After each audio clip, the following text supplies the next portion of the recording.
दोस्तों, आज हम बात करेंगे कार्तिक मास के का कथा का तीसरा अध्याय।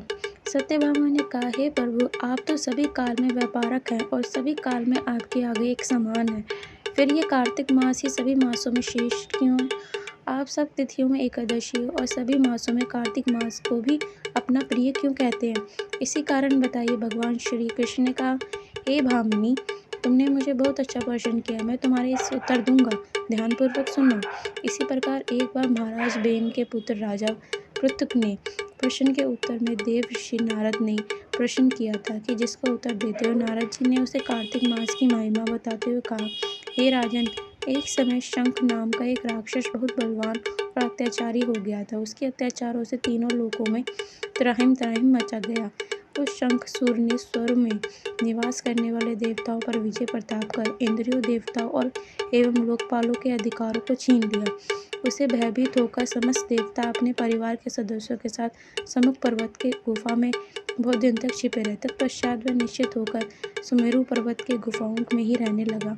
उधर जब शंखसूर को इस बात का पता चला कि देवता आनंद पूर्वक सुमेरु पर्वत की गुफा में निवास कर रहे हैं, तो उसने सोचा कि ऐसी कोई दिव्य शक्ति अवश्य है जिसका प्रभाव से अंतर ध्यान एक आधारहीन देवता अभी भी बलवान है।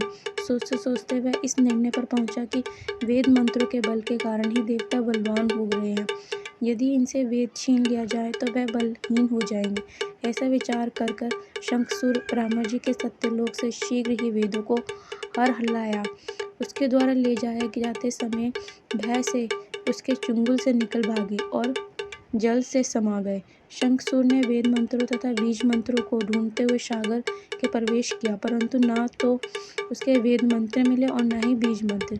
जब शंखसूर सागर से निराश होकर वापस लौटे तो उस समय ब्रह्मा जी पूजा की सामग्री लेकर सभी देवताओं के साथ भगवान विष्णु की शंख में पहुंचे और भगवान की गहरी निंद्रा से जागने के लिए जगाने बजाने लगे और धूप गंध आदि के बराबर उनका पूजन करने लगे। धूप, दीप, नैवेद्य आदि अर्पित किए जाने पर भगवान की निंद्रा टूटी और वह देवताओं से सहित ब्रह्मा जी को अपना पूजन करते हुए देखकर बहुत प्रसन्न हुए तथा कहने लगे कि आप लोग के इस कीर्तन और मंगलचार्य में बहुत प्रसन्न हुआ। आप अपना अभिष्ट वरदान मांगे, मैं अवश्य प्रदान करूंगा। जो मनुष्य अश्विन शुक्ल की एकादशी से देवोत्थान एकादशी एवं ब्रह्म मुहूर्त में उठकर मेरी पूजा करेगा, उन्हें तुम्हारी ही भक्ति मेरे प्रसन्न होने के कारण सुख की प्राप्ति होगी। आप लोग जो पात, अर्थ, आचमन और जल आदि सामग्री मेरे लिए लाए हैं, वह अनंत गुणों वाली होकर आपका कल्याण करेगी।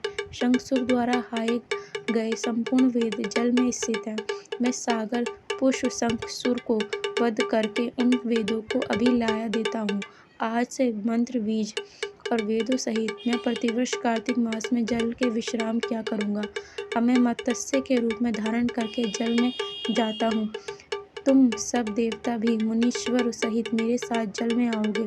इस कार्तिक मास में जो श्रेष्ठ मनुष्य प्रत्येक स्नान करते हैं, वे सब यज्ञ व अव्रत स्नान द्वारा भलीभांति नहा लेते हैं।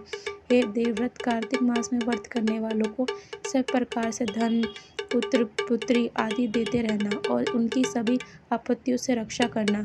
हे धनपति कुबेर, मेरी आज्ञा के अनुसार तुम उनके धन धान्य का वृद्धि करना, क्योंकि इस प्रकार का आचरण करने वाले मनुष्य मेरे रूप धारण को जीव मुक्त हो जाता है। जो मनुष्य जन्म से लोक मृत्युजन विधि पूर्वक इस उत्तम व्रत को करता है, वह आप लोगों की ही पूजनीय है। कार्तिक शुक्ल पक्ष की एकादशी तिथि को तुम लोगों ने मुझे जगाया है, इसलिए ये तिथि मेरे लिए अत्यंत प्रियदायक है, माननीय है। ये देवताओं ने ये दोनों व्रत नियम पूर्वक करने से मनुष्य मेरे संदिग्ध प्रताप करता है। इन व्रतों को करने से जो फल मिलता है, वह अन्य किसी वर्ष को नहीं मिलता।